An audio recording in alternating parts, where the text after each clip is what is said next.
Well, now we're going to shift to something exciting like PowerPoint slides, because that is basically a visual manifestation of culture and meetings and email. I'm here today actually because I'm passionate about the topic, so much so that I actually dedicate a significant amount of my time and my own personal budget and my own resources to try to better understand culture, people, change.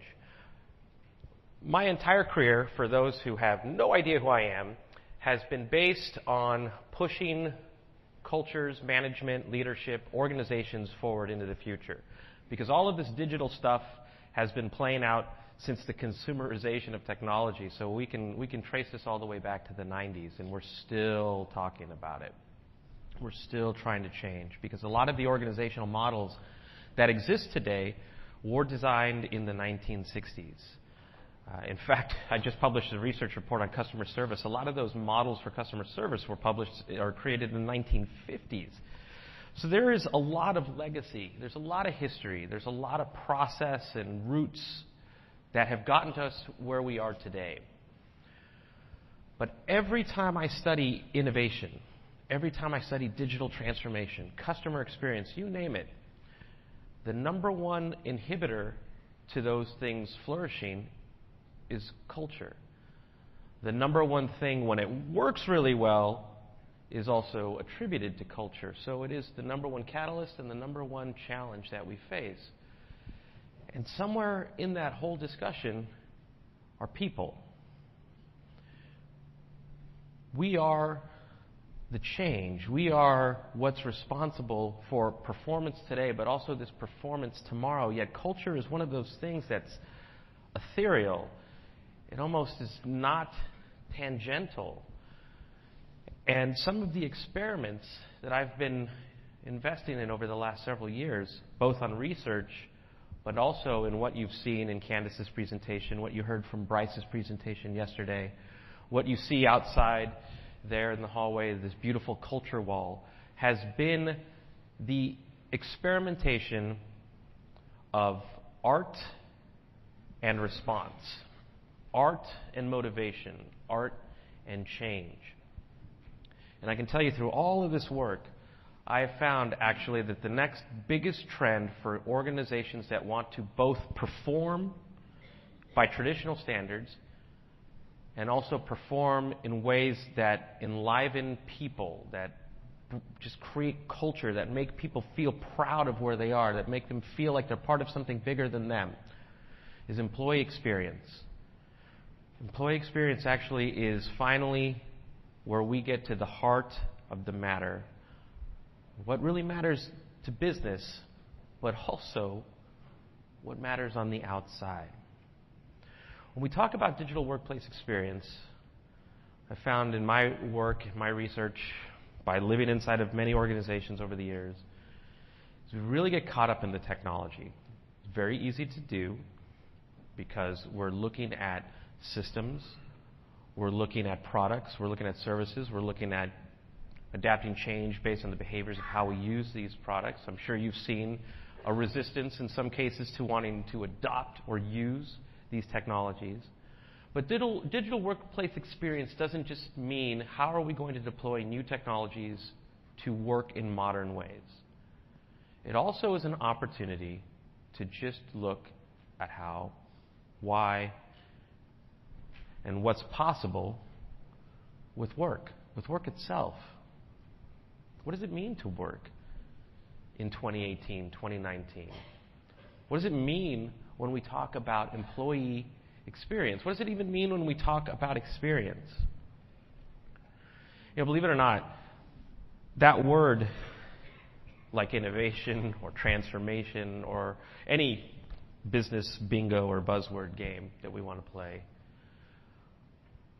just because they're buzzwords doesn't mean that they're less important, right? Experience to me is probably the most important word that we need to embrace when it comes to employee experience, because we're actually starting to get to literally the heart of the matter. Because experience means when you really peel away all the buzz terminology around it and the ecosystems around it, it actually just means it's something you feel.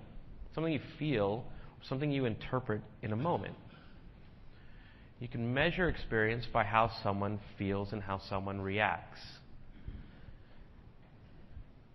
When you really care about how someone feels, then we can have a conversation about experience. The art that you see in Bryce's and Candace's presentations, the art that you see in this culture wall, the art that you see in this presentation is a result of a lot of experimentation from a company called Gaping Void. The artist and I have a friendship of about, I think, 15 years, and every time I think about that number, I realize that I'm getting older too quickly. And we use art, when we started by using art as this form of expression, because art doesn't necessarily have an agenda. Well, it does secretly, but you don't pick up on it. It doesn't have politics. It doesn't have egos. It's just this art.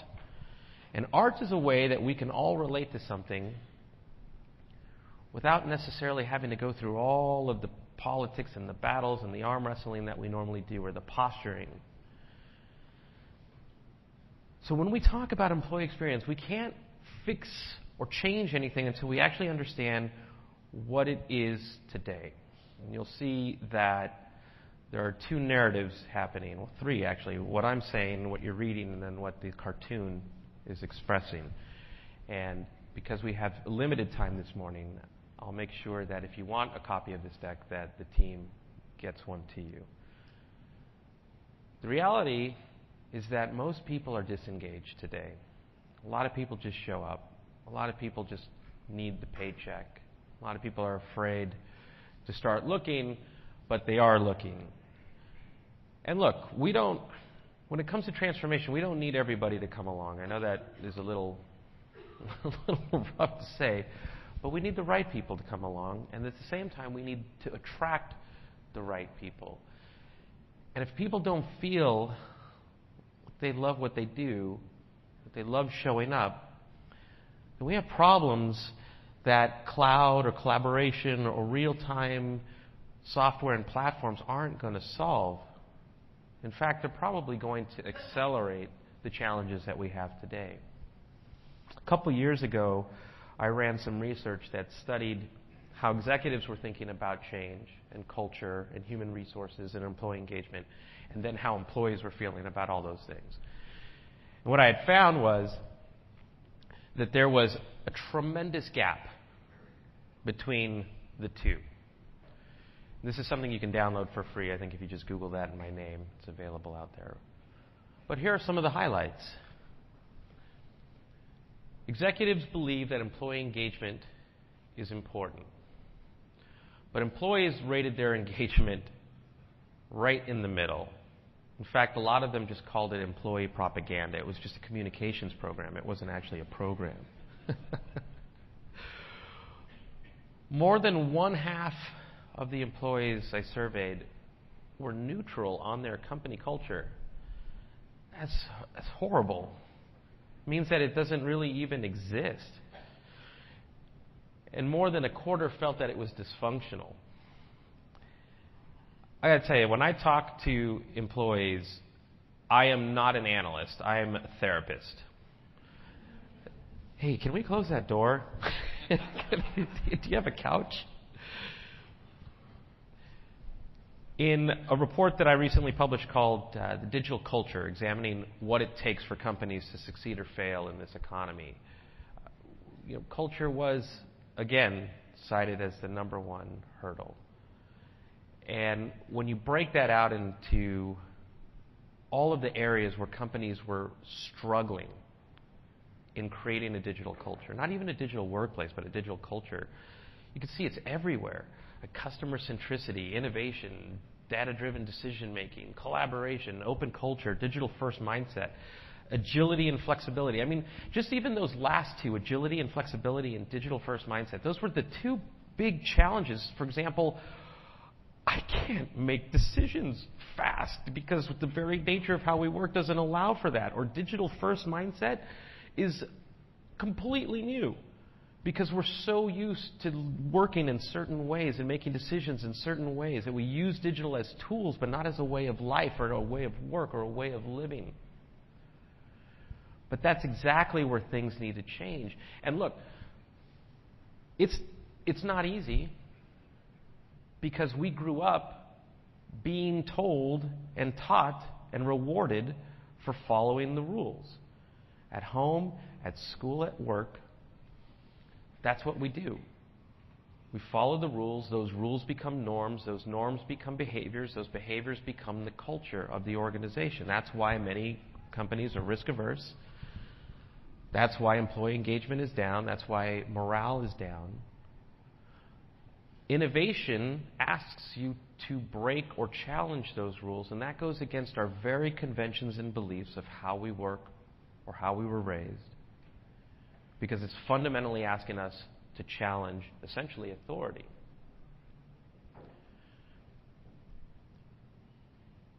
Less than half of employees today believe that it's easy to collaborate within their company. Yet almost all of the executives believe it's easy to collaborate within the organization. I wonder sometimes if they're working at the same place. Just a quarter of employees believe that their organizations have a digital culture, whereas almost half of leaders believe that they do. Only 1 in 5 managers think that their culture is working towards digital. And what starts to become clear is just there's not only a lack of collaboration, but there's a lack of vision, there's a lack of sync within the company about what we're doing and why. This is from the digital culture report that I did with Capgemini, which is also free. I think that one's on SlideShare. But what we realized was there's a lot of things that have to happen all at once. So tools are part of it, but as we look at the strands of what it means to have digital DNA inside the company, well, everything has to change. We have to get a new mindset, really, to see the problem differently, but also a systems way of thinking of changing how we think and how we work. That we need new expertise. We may not have the expertise that exists within the organization today. That means that we have things to learn, we have new people to hire. But what I've also noticed along the way was that we have a lot of things to unlearn. We have to unlearn a lot of the standards that equate to how we work and how we measure success, which is why one of the pillars of digital DNA is recreating or building new KPIs and metrics for measuring performance and behaviors and tying it to success or failure, both in the short term and the long term. And then, as you heard yesterday, we cannot undervalue the importance of change agents within the organization. I was telling Bryce last night that he asked, well, how you doing? I said, let me tell you, I am pulling my hair out. There are so many ways to examine this conversation that I have been exploring all of these different ways to understand this conversation. And yet another report that I just published was called the Digital Change Agents Manifesto. And as being this pseudo-therapist, I needed to tell the story of the digital change agents because there wasn't this immediate recognition of the value of their role within the company, especially among leadership. The digital change agent is the one who gets all of this. They're the ones nodding their heads. They're the one who every day they wake up and they're trying to change people's impressions. They're trying to rally people together. They're trying to make this a bigger conversation, and they're trying to innovate. And they meet a lot of challenges, usually human, along the way, like resistance and egos and just all kinds of things that prevent them from being successful. But the change agents are incredible assets in this conversation, yet they either are thinking about quitting because they're frustrated, or they get fired because they're making too many waves. I just have a friend of mine who is, or was, the head of innovation for a massive global luxury brand. And I I've stayed with her. A lot of these folks become my friends because I want to understand how they're changing and I want to guide them to help them change the organizations. But out of nowhere, she sent me a note and said, hey, guess what happened today? I got fired. I said, but you were the head of innovation. How does that happen? Well, apparently I was trying to innovate too much.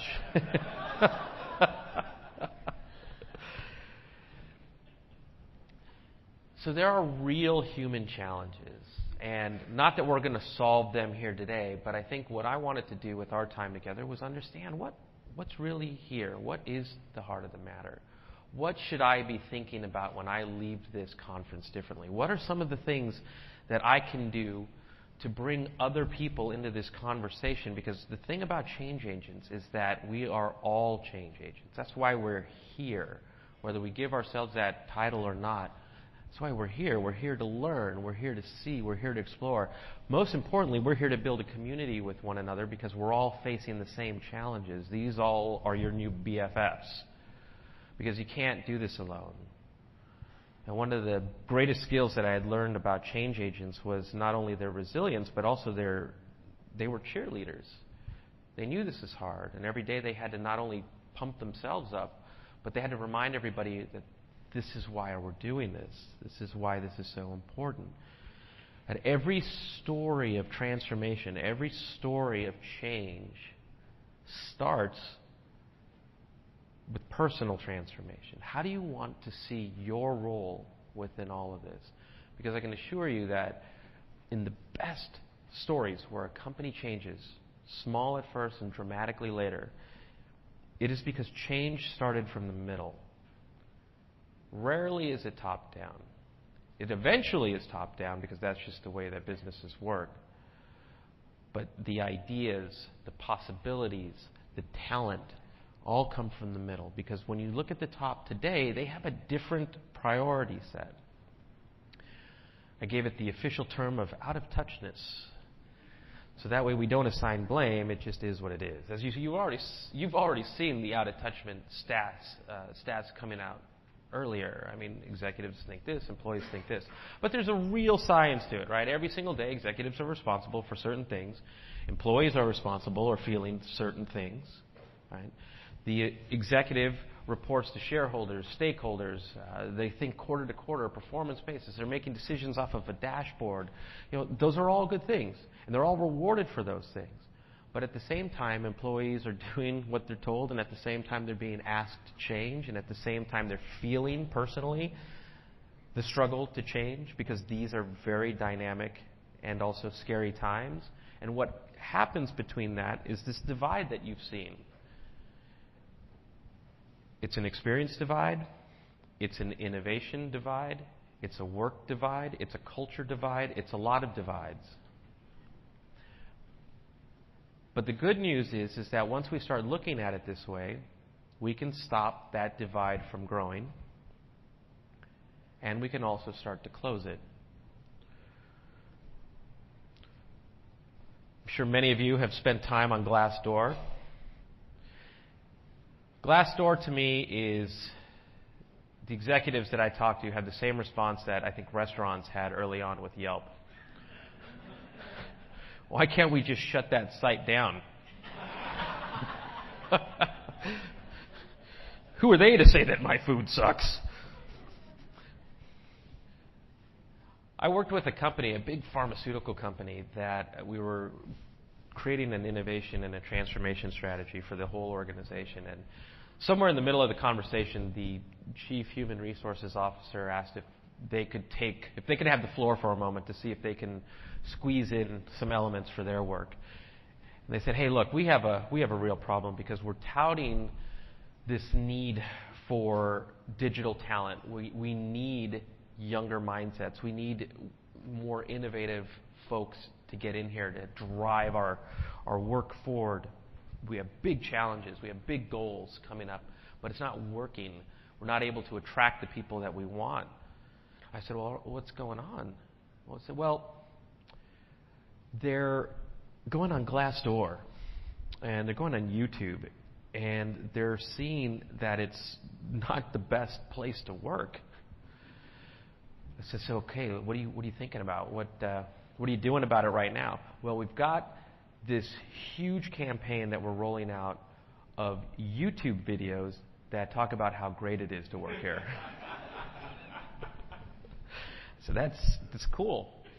Trying not to insult, but I said, have you thought about the fact that those YouTube videos might be lying? Have you thought about maybe looking at what the challenges are?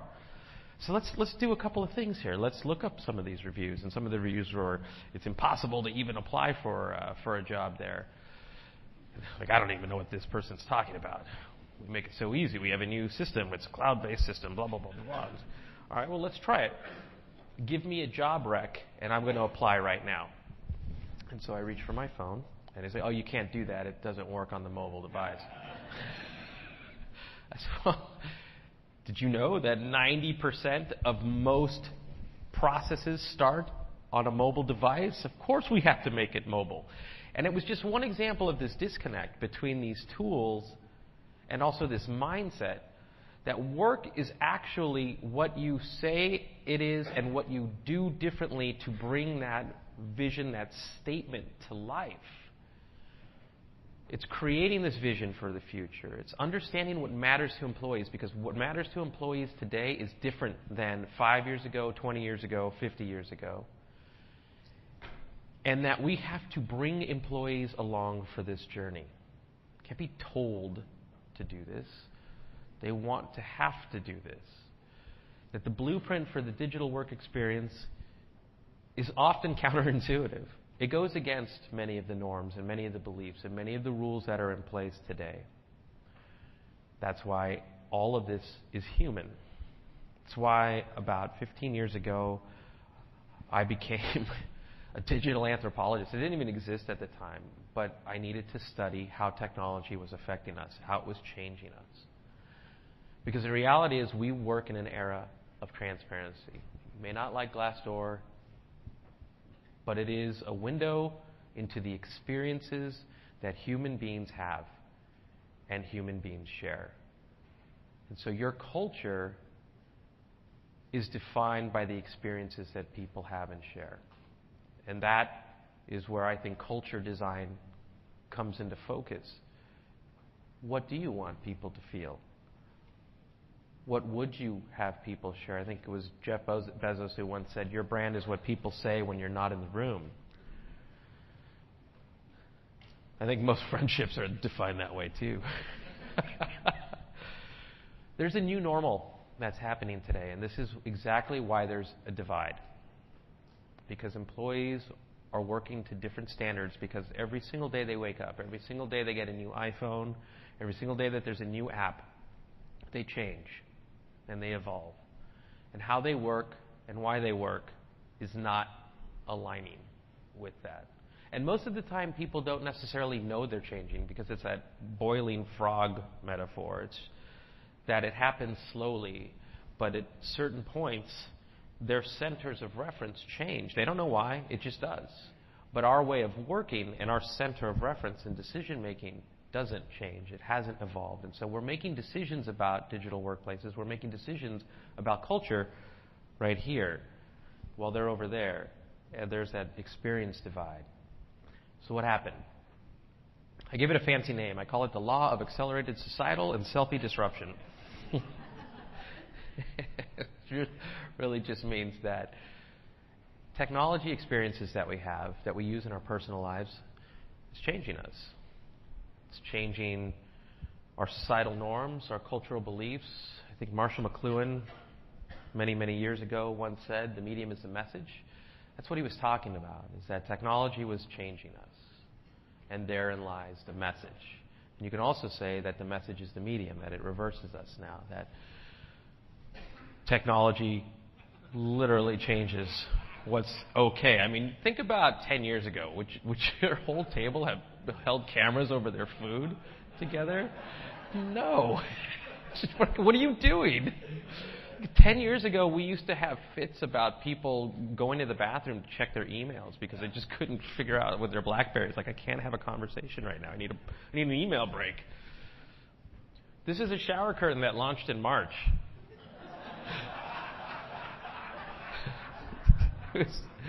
It's not just going to give you one pocket. It's going to give you multiple pockets. I mean, you have to multitask. I'm weary of the selfies that anyone's going to get from this thing. I mean, the reality is that all of these things are changing us, right? Snapchat has turned conversations into moments. Instagram has sort of glorified this picture-perfect life. Facebook is polarizing relationships. I certainly had one of those updates last night. I think I lost half of my friends. Think about all those videos you watch on YouTube, and then when you look at what time it is, you think, my gosh, where did those 4 hours go? And you have nothing to show for it. So the way I think about digital workplace design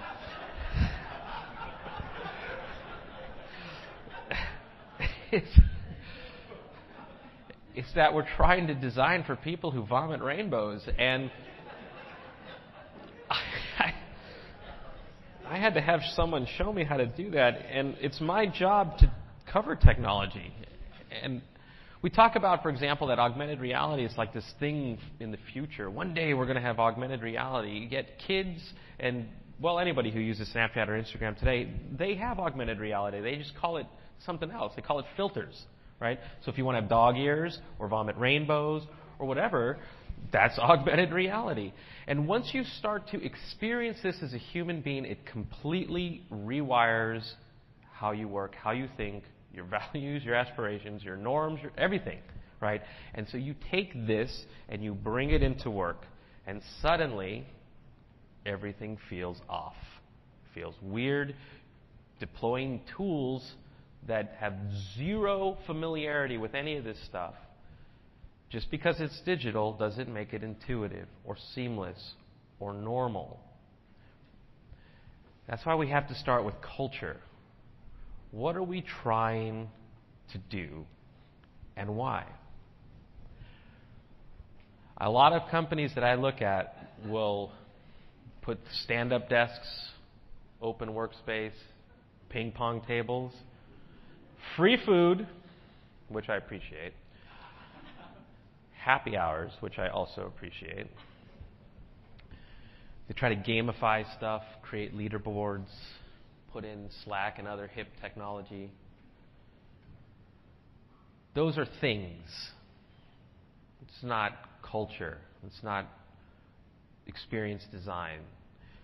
Culture is the lifeblood of any organization. It defines how people treat each other, defines why they come to work, how they relate to one another. It is right now one of the most least understood but most often talked about things when it comes to business transformation and innovation. It's a lot of work that we have to do. When we look at what it is, well, it's a manifestation of what we drive for today, but also what we allow. Right? So it happens whether it's intentional or not, just like an experience happens whether you designed it or not. It is something that people just agree what it is, simply because they live it every single day. It happens while management focuses on performance and profits and losses. It happens every day when you go to meetings, back-to-back to meetings. In fact, meetings are part of a culture simply because we've allowed it to become so. I used to have this expression, well, I still do. I tried to be innovative once, but I got stuck in meetings all day. It happens every time your legal department makes it clear that you're taking too great of a risk. It happens when you don't articulate what it is. That most organizations who thrive have aligned this vision with employee engagement and a new incentive program designed to have everybody work towards this digital vision. That studies are already starting to show that companies that have strong cultures, articulated cultures, have higher Glassdoor rankings. Imagine that. If you had a better restaurant experience and were thoughtful about food, and you had your servers and bartenders bring to life this vision for your restaurant, your guests would actually love it. It's fantastic. There's a show, I don't even think it got past one episode, but it was this group of experts would come in to the restaurants that had the lowest Yelp ratings and try to understand what it was that they got or how they got that low rating, and then do the things to improve that score. And it's funny because I think you could have the same episode over and over and over. Okay, you don't like your customers, you don't like your employees, you're mean, you don't work well, your food sucks, the restaurant looks horrible. Okay, let's change those things. Fantastic. Hey, so what do you think of the restaurant now? It's great. It's fantastic. It's like, whoa, that's crazy how things like that work. But how does that play out over time? Well, companies with strong articulated cultures actually perform better in the market. Higher profitability, higher growth, higher shareholder value. It is directly tied to business performance and growth. And so the question is, who owns culture? Who is defining that North Star? How are we inspiring people every single day to let them know where we are in that mission and the role that they play against moving towards that North Star? And I call this Culture 2.0 because it really is a time where we need an entirely new version of what we think culture is. Like the best customer experience work that's being done today, employee experience is human-centric. It's understanding how people are different, understanding where their centers of reference moved, and understanding where we're trying to go as an organization, as a company, and bringing those closer to alignment. Because anybody who's ever done work in change management knows that in change management, what we fundamentally work up against are people who don't subscribe to change. Yet we're still trying to push them directly into change. And change, when it comes to culture, think about what you learn every single day or the standards that you have. Most of that is done socially. Yet when you come to work, it's work. But culture is a social construct. It's a social initiative. And that takes design. That takes understanding that there are ways to bring this to life through science, but also art. Because experience is internal. It's not just functional.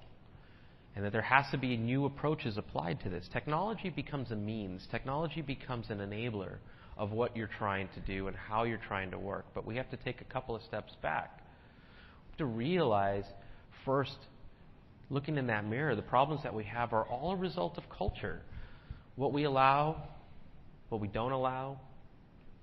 But it's important to know this, that in my research and also in my work with Gaping Void, that beliefs and mindsets dictate organizational behaviors. They are tied directly to organizational outcomes. That's why you see performance work with cultures that are strong. There's a direct correlation between beliefs and outcomes. So the cultural beliefs of an organization have to be defined so that they can be tied to these outcomes. And harmful cultures happen when people are not aligned. That's why alignment is part of this process. So these are the pillars of culture design. And not that you need to read a slide, especially if you're like me and I need glasses to be able to do that, especially the older I get. But I'll just give you some of the highlights. That just having the conversation about why we're here and where we're trying to go, and why we're trying to go there, and the roles that we play in this. The conversation about articulating what our beliefs are. Those conversations usually don't happen, and if they do, they happen superficially and become a mission statement. We're trying to define the pillars of a culture, that the formalization and the articulation of those beliefs, they are directly tied to establishing cultural norms and behaviors. We dictate the experiences that we want people to have and share. And that manifesting those beliefs in words, but also art, and also employee engagement, directly shape employee experiences. And here's another part that I found counterintuitive but important. Sharing those beliefs through words, through visuals, through art, through work, through policies, through processes, in everything you do externally, also improve customer experiences. EX is directly tied to CX. This is why you see that some of the more hyper-performing companies, you know how they work. You know that employees are important. That's why you've probably overheard a million times about Zappos or Virgin America back in the day. And there's a formula for that. It's this combination of the future motivating state and articulated beliefs that you define those beliefs, where we are and where we need to be, that motivational state, that future state. We articulate those beliefs through words, through art, through policies, through processes, and we invest in the technologies and the employee engagement and the human resources and the management infrastructure that increases new cultural norms that we are essentially defining but also shaping new employee behaviors because we're working towards something together. And we define that. And that is what you see out there. That is a culture wall, one of the many ways that you can articulate those beliefs. But they're not just random panels on a wall. Bryce's team went through this process. What are we working towards? What's important to us? Why are we here? Why are we doing this? And each one of those panels represents that story. But just having that conversation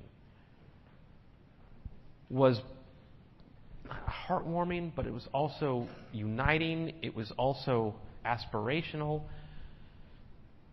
You have to assemble leadership to define that future motivational state. You have to articulate and socialize those beliefs inside and outside the company. You have to give employees the tools every single day to be successful. And you have to reward those new behaviors because we're asking people to do a lot. And they're already feeling that they're not the most appreciated person in the organization.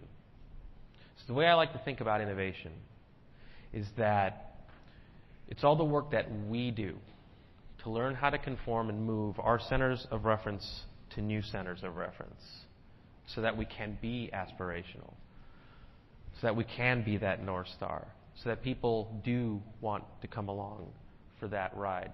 Because today, we're asking people to conform to our way of working. And we're not giving it enough of a priority or an appreciation that that's what we're asking people to do.